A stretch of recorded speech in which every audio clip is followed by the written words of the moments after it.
The longer wavelengths of visible light could be key to curbing infection and keeping our food safe. Check out the Blueshift in decontamination this week on Light Matters.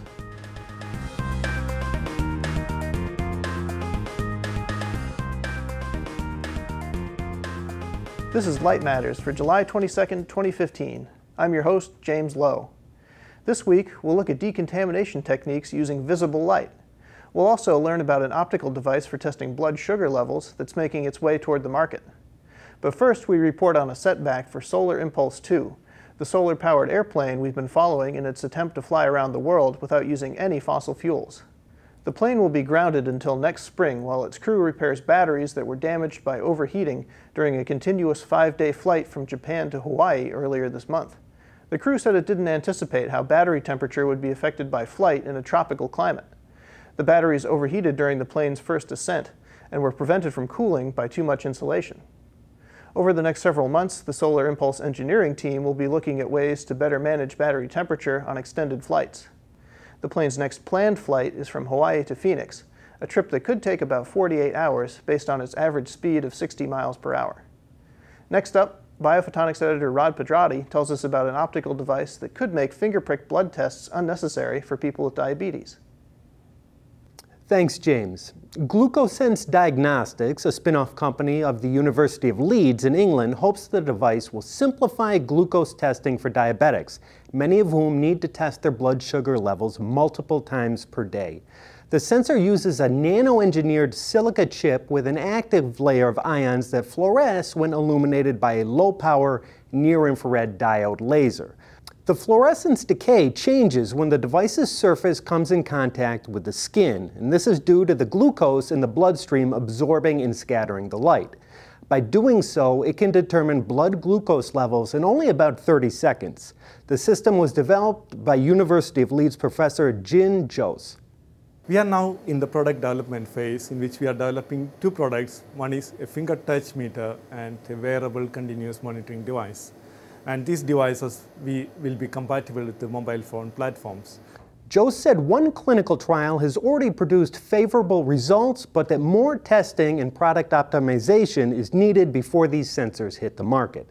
And Leeds isn't the only institution looking into optical glucose testing. Check out our October 8th episode to see how researchers at Princeton University are tackling the problem with quantum cascade lasers. Thanks, Rod. Coming up, a look at how visible light could help stop bacterial infections in people and in food. But first, a word from our sponsor. Hello, I'm Mark Wilkinson. I'm the MD of Laser Beam Products. We're an optical manufacturing company near Cambridge in England. We've been established 25 years. We're here at one of our many trade shows today to show off our range of metal mirrors. One of the most important things about our products is they're conventionally polished. They're not diamond machined.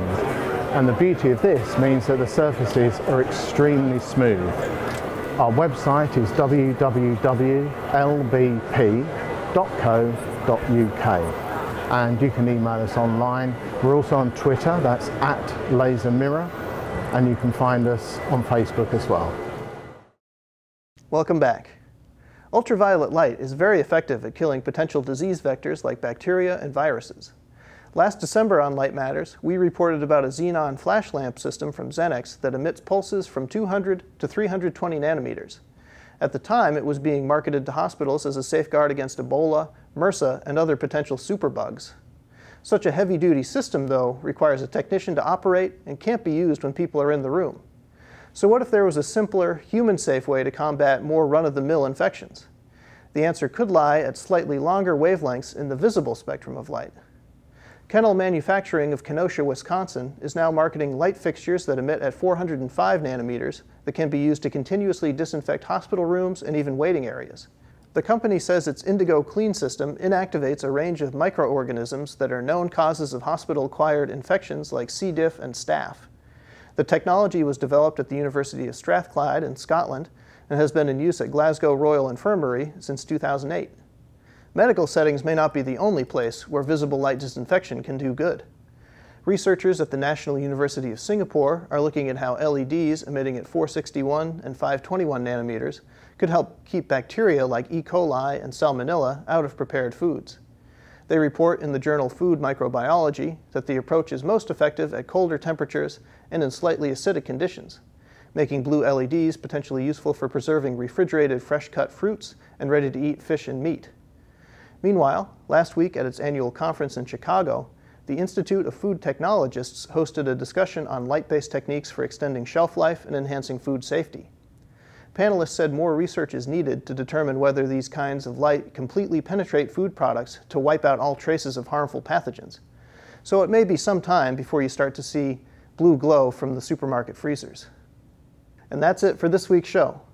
To receive a weekly alert about upcoming Light Matters episodes and more great video content coming to photonics.com, visit photonics.com/subscribe and check Light Matters Weekly Alert. Thanks for watching, and we'll see you next week.